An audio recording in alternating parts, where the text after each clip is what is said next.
Hi, என் பேரு ராம். இது ஒரு உண்மை சம்பவத்தை சொல்ல போறேன். நாங்க தமிழ் பிராமின் குடும்பத்தை சேர்ந்தவங்க. என் வீட்ல நான், என் தந்தை, அம்மா, அண்ணன் மற்றும் நானு 4 பேர் இருந்தோம். 2 ஆண்டுகளுக்கு முன்பு என் அண்ணனுக்கு திருமணமாச்சு. என் அண்ணி வீட்டுக்கு வந்தா. எங்க குடும்பம் நன்றா சென்றுகிட்டு இருந்துச்சு. என் அண்ணி மீது எனக்கு எந்த எண்ணமும் இருந்தது இல்ல. அவளும் எனக்கு நிறைய உதவி செய்வா. தேவைப்படும் போது காசு கொடுப்பா. அவளை நான் அண்ணின்னு தான் கூப்பிடுவேன்.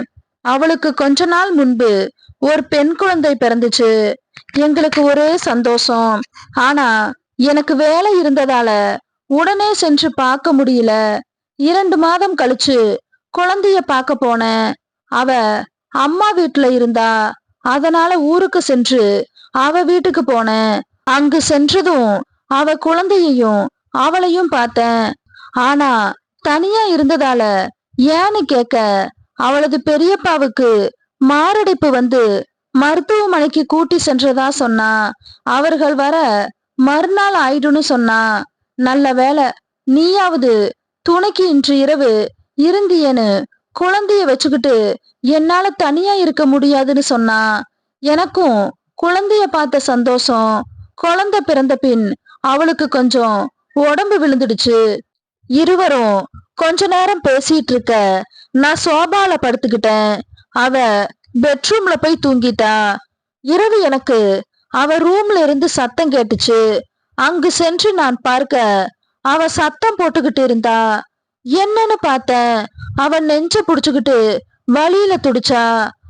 அவ தலையணைய புடிச்சுக்கிட்டு கத்திக்கிட்டு இருந்தா. நான் அவ அருகே சென்று என்னாச்சு அண்ணின்னு கேட்டேன்.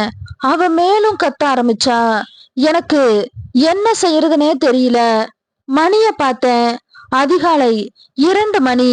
போன் அடிச்சா யாரும் எடுக்கவும் மாட்டாங்க. அவளை படுக்கையிலிருந்து தூக்கி கொஞ்சம் தண்ணி கொடுத்தேன். அவ அதை துப்பிட்டா. அவ நெஞ்சில கைய வச்சு கத்திக்கிட்டே இருந்தா. என்ன நீ நெஞ்சு வலிக்குதான்னு கேட்டேன். இல்லைன்னா மருத்துவமனை போலாமான்னு கேட்டேன். வேண்டாண்ணா, நான் சொல்றத நீ கேக்குறியான்னு கேட்டா. எனக்கு வேற வழி இல்ல, சொல்லுங்க அண்ணின்னு சொன்னேன்.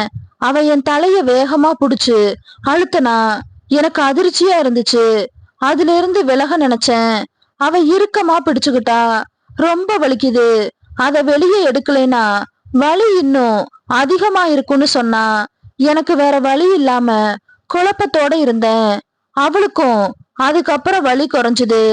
அவ என் அண்ணியா இருந்தாலும் என் கனவுல கூட நினைக்காத சம்பவம் நடந்துகிட்டு இருந்துச்சு. அவ ஒரு வார்த்தை கூட பேசாம இருந்தா. அப்படியே படுத்து உறங்கினேன். எப்போது அவளும் தூங்கினான்னு கூட தெரியல. கொஞ்ச நேரம் கழிச்சு அவ எழுந்து பார்த்தா. அவளுக்கு அப்போதுதான் என்ன நடந்துச்சுன்னு சரியா யோசிக்க முடிஞ்சுச்சு. எழுந்து பாத்ரூம் சென்றா. நானும் ஹால்ல போய் தூங்க ஆரம்பிச்சேன். காலை 9 மணிக்கு எந்திரிச்சேன். அவ குளிச்சுட்டு மஞ்சள் நிற ஆடையில இருந்தா. காலை உணவை எனக்கு பரிமாறினா. அவ என் அருகில வந்து நேற்று இரவு எனக்கு உதவி செய்ததுக்கு ரொம்ப நன்றின்னு சொன்னா. நேற்று நடந்தது ஏன் தப்புதான். வலிய நான் தாங்கிக்கிட்டு இருக்க வேண்டும். நடந்த தப்ப மறந்துடுன்னு சொன்னா. நானும் சரி அண்ணின்னு அப்போதைக்கு சொன்னேன். ஆனா ஒரு வாரத்துல எனக்கு மீண்டும் இப்போது என்ன செய்யறதுன்னு ஒண்ணுமே எனக்கு புரியல.